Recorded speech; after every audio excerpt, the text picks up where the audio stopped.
confirme.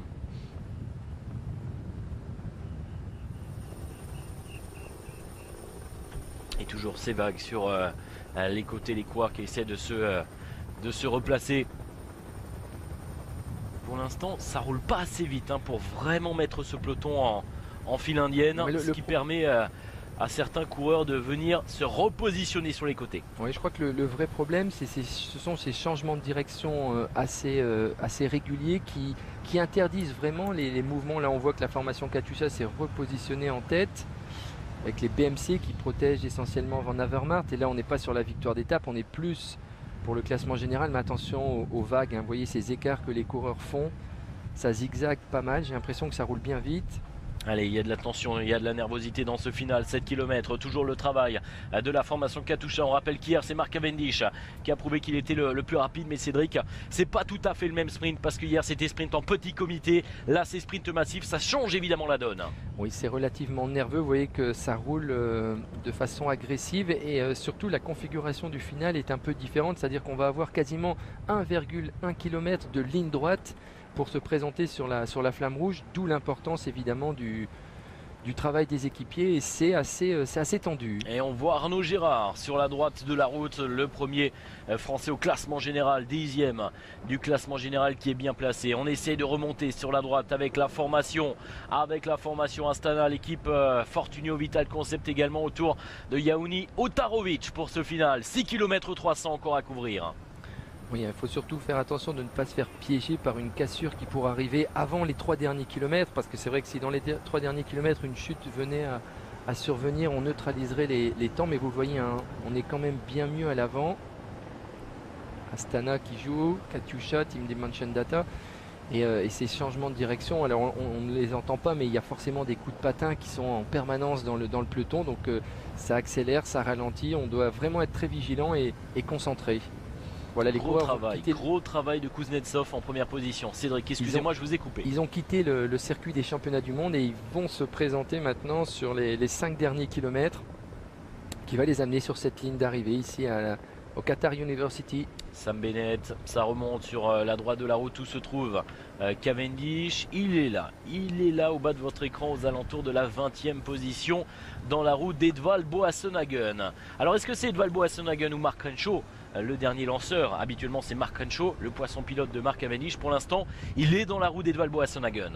Bon, on a du beau monde au sein de cette formation. On a Boasson-Hagen qui peut travailler actuellement, j'ai envie de vous dire. Ensuite on a quand même un Tyler Farrar qui peut déblayer le terrain et puis un Mark Renshaw qui sert de dernière rampe de lancement. Je pense qu'on a vraiment un dispositif parfait pour Cavendish à 5 km maintenant de l'arrivée. Oh, regardez comme ça frotte, là on se rabat sur le côté gauche, on est obligé de mettre des coups de patin, essayer de se faire son chemin, trouver une solution au cœur même du peloton. Il y a deux solutions, soit on fait l'extérieur mais rapidement parce que sinon on prend du vent, ou alors on essaye de grappiller quelques positions, d'être un félin, d'être un chat.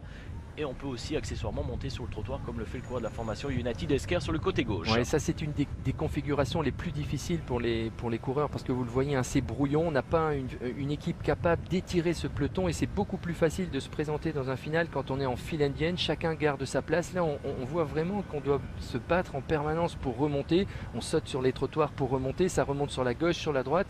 Donc c'est dur physiquement et c'est dur tactiquement. Et on a notamment le travail de la formation Stolting Service Group dans les toutes premières positions avec au sein de cette formation un coureur qu'on n'a pas encore cité depuis le début de ce tour du Qatar. Il s'agit de Fabian Wegmann qui est présent au sein de cette équipe. Ça travaille du côté de la Fortunio Vital Concept, Cédric. Regardez, on essaye de se mettre en place pour lancer, pour propulser notamment Yaouni Otarovic. Oui. Il ne faut pas non plus essayer de se présenter trop tôt à l'avant. Vous voyez, l'idéal c'est de rester, mais ça, il y a beaucoup de vagues. Là, ça zigzague dans tous les sens. Là il faut prendre les bonnes roues, choisir le bon côté de la route. Alors on peut faire son choix en fonction bien sûr de la roue, du sprinter qu'on a choisi de marquer en fonction du vent. Également Mark Cavendish, pour l'instant il s'en sort très bien, le leader, pas trop frotté, on vient pas trop le chatouiller dans ce final. 3 km 700, gros travail également pour la formation Bora Argon. On s'est fait un peu déborder pour l'équipe bretonne Fortuneo Vital Concept. Oui, cela dit, attention, c'est difficile de tenir le manche pendant 4 km. Il faut faire attention de ne pas arriver trop tôt. Globalement, c'est entre 2 et 3 km de l'arrivée qu'il faut vraiment venir se porter aux avant-postes. Alors c'est facile à dire, oh là, attention, les écarts. Dangereux. Franchement, quand on a un peloton comme ça groupé à 3 km 400, c'est la pire des situations. Que le peloton n'est pas en file indienne, ça rend pas énormément là à l'image, mais croyez-moi, quand vous êtes au cœur du peloton, autour de la 15e, 20e position, ça sent le brûler. Ouais, ça sent le brûler, ça remonte sur la droite avec l'équipage G2R La Mondiale. On vient se repositionner. Patrick Grecht notamment qui fait un gros travail. Sébastien Minard qui est bien placé également pour l'équipage G2R La Mondiale. Mark Cavendish, on se retourne. Regardez le travail, notamment d'Edvald Boasson-Hagen qui est là, qui se retourne, qui cherche. Mark Renshaw également. On va commencer à accélérer avec le travail de Tyler Farrar pour l'équipe d'Imotion Data. Et il faut vous le préciser, le vent est défavorable, nous le voyons, c'est ce qui... Évidemment, 1 km 600. Pour l'instant, on n'est pas encore arrivé. On va revenir sur cet incident technique. On a retrouvé les images, c'est le plus important. Peloton groupé toujours, bien sûr, avec Mark Cavendish autour de la 10e position. Le travail de la formation BMC. Pour l'instant, le sprint n'est pas encore tout à fait lancé. L'équipe Katusha, très bien placé également, Cédric. Oui, très bien placé, je vous le disais, voilà le dernier virage quasiment de cette étape, et puis les coureurs ont un peu plus d'1 kilomètre maintenant en longue ligne droite pour venir se présenter ici sur la ligne d'arrivée, et pour l'instant c'est vrai que Mark Cavendish, ça y est, on passe la flamme rouge.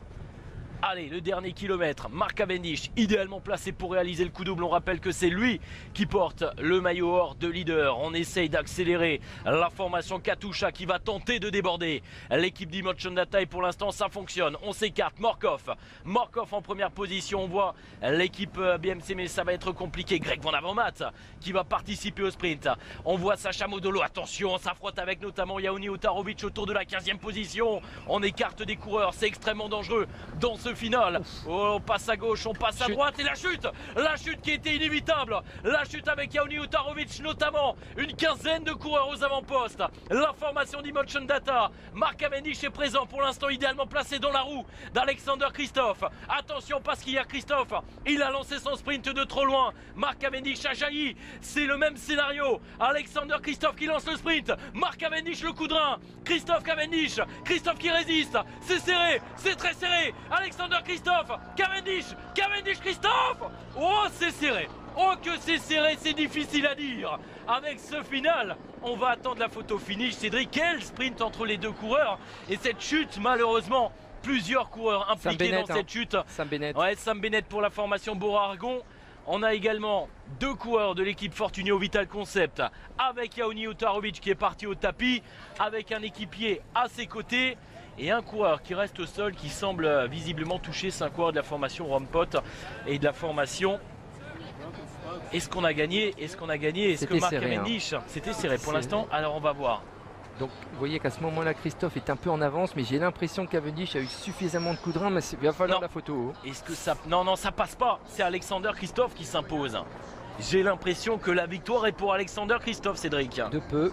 Vous voyez, il a été bien emmené. À ce moment-là, on se dit tiens, Cavendish va déboîter, mais non, on voit la puissance de Kristoff qui continue sur sa lancée, et c'est quasiment mano à mano entre Cavendish et Kristoff. C'est Kristoff. Le vent qui vient de côté et le vent qui protège notamment Alexander Kristoff, et Mark Cavendish qui est dans le vent et qui n'arrive pas cette fois-ci à déborder Alexander Kristoff. Mais vous le voyez, c'était un sprint relativement difficile avec un faux plat montant, et donc la puissance du coureur norvégien, j'ai l'impression, a été suffisante, même s'il n'a pas l'air vraiment sûr de lui. Sprint tout en puissance de la part du norvégien qui... on va attendre la confirmation et le classement définitif. Et on revoit là, c'est un coureur de l'équipe Drapac qui est au sol avec une chute. Voilà, il y a une vague qui est partie sur la partie gauche, et là effectivement, quand on veut revenir, malheureusement, avec une bordure, c'est compliqué. Mais Cédric, c'est Kristoff. Victoire pour la formation Katusha. Et Cédric, victoire méritée parce qu'on a beaucoup travaillé dans ce final. On a beaucoup travaillé pour Alexander Kristoff. Alors que ici on voit notamment c'est Andersen, Soren Andersen qui a été pris dans cette chute. Lui qui porte le maillot blanc pour la formation Giant Alpecin. Le dos bien râpé, on voit sa radio, mais il a le sourire, donc visiblement pas trop touché. Coureur de la formation Giant Alpecin. Et donc la revanche aujourd'hui pour Kristoff. Ouais, hier, on l'a dit, Alexander Kristoff peut-être pas encore en forme, pas assez puissant pour s'imposer. Là, c'est vraiment un coup de force parce qu'il lance de loin et il résiste. Il résiste. Sur une arrivée qui lui convenait à la perfection. Alors, Mark Cavendish va pouvoir se consoler en conservant le maillot de leader parce qu'il empoche aussi des bonifications aujourd'hui. Mais c'est vrai qu'on a vu un Kristoff bien plus performant aujourd'hui, bien emmené par sa formation. Et regardez ce faux plat montant, hein. C'est vraiment une arrivée difficile avec un vent quand même qui était plutôt défavorable. Vous êtes plusieurs à réagir, une honte cette arrivée du camp n'importe quoi avec ce terre-plein central. Bon ben voilà, c'est effectivement alors qu'on est heureux, hein. Regardez du côté on a fait le déplacement tout de même pour assister à cette arrivée, cette deuxième étape du Tour du Qatar.